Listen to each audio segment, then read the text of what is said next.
right.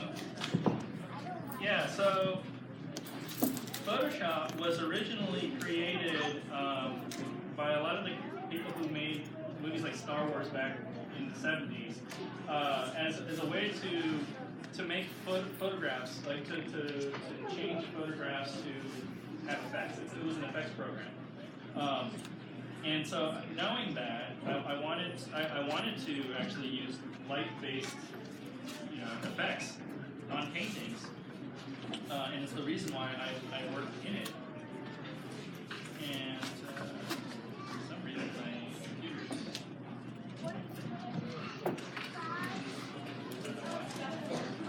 So do you save your images and then like you can move them around? Is that how you get the different angles? Yeah. One second, let me get my tablet to work properly. By the way, I'm using a really inexpensive tablet. It usually works perfectly great. This is like a $79 tablet that you can get online or at like a Staples or something. But yeah, here I'll do this really quick. While he's working, did you want to ask a question? How long is your series last? How long is Amulet lasting? How long is Amulet going to last? 9 books. So you got 2 more to go. Yes? When is the 8th Amulet going to come out? Yeah. No pressure, immediately. My publisher keeps asking me too. No, they have a date. I have to try to. I hit it. I'm supposed to finish it very soon. But No pressure. yeah, but it'll come out at the beginning of the next school year. I'll be done very soon. I just wanted to mention Photoshop is actually a very expensive program, and so I just wanted to throw in a plug for another program that's a little bit cheaper. I actually do all my digital drawing in a program called Manga Studio, or it's been recently renamed Clip Studio, and it's very affordable. It does a lot of the things that Photoshop does, like you buy it at a regular price, and it's I think $50, and sometimes it goes on sale for as low as $20. So if a program like this is not within your financial means, maybe consider something like Clip Studio, Manga Studio. Well, I'll say this, when I first started working on Photoshop, it was way out of reach for me because it was tens of thousands of dollars to get. It was like thousands of dollars at least to get it. Now, you can get a student license for something like $10 a month. So, I mean, it's changed drastically, and they knew that, I think, the people in Adobe knew that high school kids like me weren't using the $10,000 version of the program.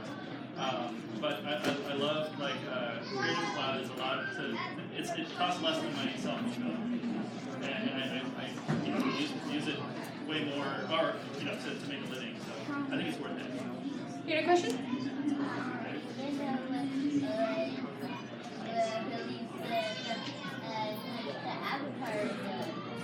My Avatar books, probably next year. They'll be coming out next year. So right now they're actually doing Korra comics, Legend of Korra comics, and then there's been 5 Avatar books released previous to that. Any question? We got another mic. Okay. Oh, by the way, just so you know, so this is what I was talking about in terms of light. I actually was able to apply the light to this.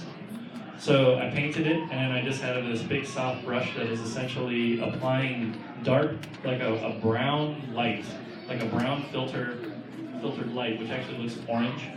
And I'm applying it to the canvas, and I can just keep pushing it as much as I want. But that's how light finds its way onto the page. So what brush is that? And This you is have one a I filter. made. Yeah, it's just a soft brush. It's a very basic brush that is set to a mode called color dodge. So if you want to add light to your images in Photoshop, and this is more of like a big, this would be very technical stuff that you're listening to here. Add color dodge to it. Sorry, we had a question here.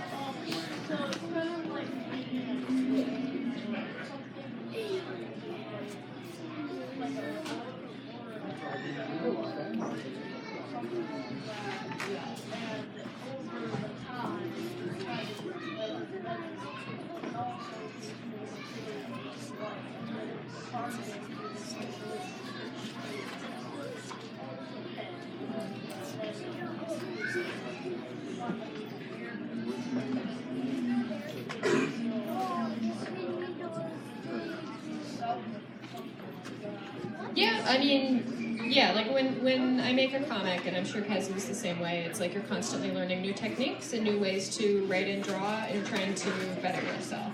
And I mean, I've been making comics since I was a teenager, and I still feel like I don't know everything about comics. Like, I'm still learning. So that's part of the amazing thing about the art form. It's like, I feel like there's no bottom, or maybe it's actually one of the worst things about it. I don't know. I never reach a point where I feel like I need to stop learning. Yep. What inspired Amulet? Inspired Amulet. What inspired Amulet? Well, just a lot of things. I just mostly Nausicaa and Bone. In the red jacket? Is there going to be a series after Oh, yeah, there is, and I already signed a contract with Scholastic to do it. So Any day now. it was actually one of the great moments of my life. As somebody who works in creative industries, might be able to relate to this. When I got a contract that had nothing on it, and it just said untitled, whatever it is you're going to do, we're just going to print it, and then it was like a big contract, and I almost cried because I thought, this is it. I went to my wife. I was like, honey, look, like this is it. This is this is creative control of the whole thing. And in the contract, I even have like control of the marketing and everything too. So it's, but I mean that's a testament to how much they've trusted me. I mean they put Harry Potter in my hands as well, and that was a big responsibility as well when I did the covers for those. And hopefully that they're not too mad that I'm late on Amulet. But I've not yet reached that stage of my career. Yes, you had a question? How many books for The Nameless City? Three total. So 2 are out now. The third one is done. It will be published in the fall next year, in September. So look for it then. What am I doing next? So I'm actually collaborating on a young adult graphic novel with the writer Rainbow Rowell. She wrote Eleanor and Park, Fangirl, and yeah, it's actually now her second graphic novel project. She's writing for Marvel right now. But yeah, I'm really excited about it. Hopefully it will be out in 2019. And I'm also writing the Avatar comics. So yeah, in the brown maroon jacket. Sorry, what? Oh, what am I drawing? It's right there. Oh, I'm just when I. That's what he's drawing. Yeah, I just like to. The fastest thing I can draw where it makes sense to look at it. Generally landscapes. I'm seeing mountains and a bridge. Yeah, it looks cool. Yeah, so it's just this is what you would call speed painting, and a lot of concept I never art got the hang sketches. of this. And Yep. so yeah, it's just landscapes.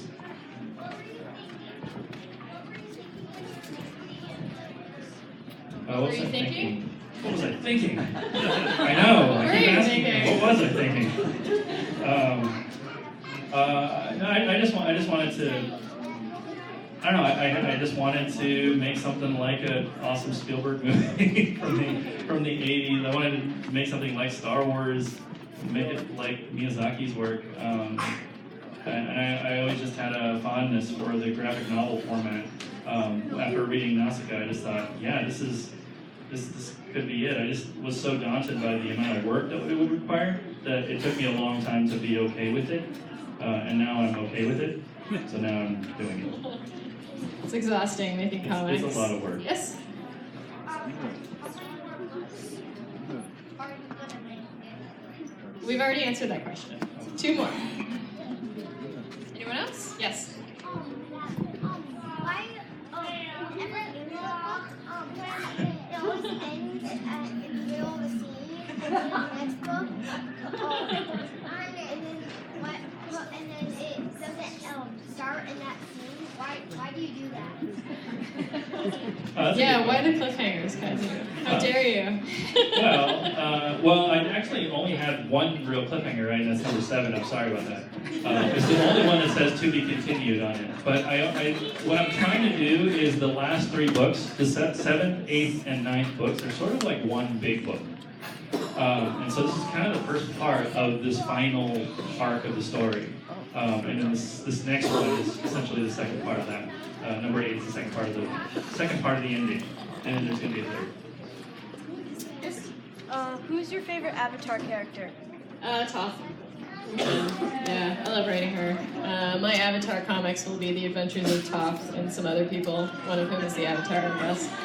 Basically my Avatar comics. No one can stop me now. They've given me so much power.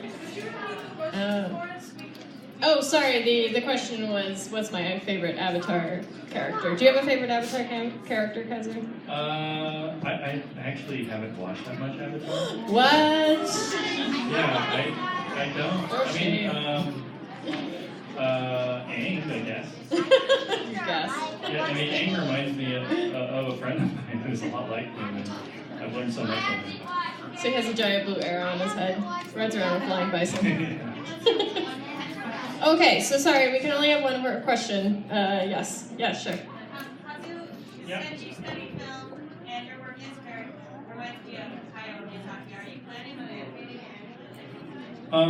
Well, so I came from the film industry, and I made a very conscious decision to move away from it, because I knew that we would end up making the Amulet movies. I'm actually an executive producer on the movies. The idea is to make a series of movies. There is a screenplay, it is it's still going. But I will say this, it's been in development since 2007, with all sorts of different studios and different talents, and it's like trying to catch a big wave, and everyone's been trying really hard to catch that wave, they just couldn't get it to work. And so something will happen at some point where it makes sense. I kind of just hope that it happens right around the time of the last book. That would be really neat. But the studio that has it now has gotten a lot farther with it and has done a great job and has worked with. They've been wonderful all throughout the process. It's the farthest I've seen it. But my focus is the books and my kids and my family right now. What's the studio that's optioned it right now? Well, Temple Hill, who did the Maze Runner and the Twilight, they're working with 20th Century Fox and the producers like the Planet of the Apes movies and things like that. So it was it's a whole bunch of people, but right now it's being shepherded by Temple Hill, and Pete Harris is the producer. He's been good. He's been a good friend through this. All right, so let's give both Faith and Kazu a huge round of applause. Thank you so much for coming.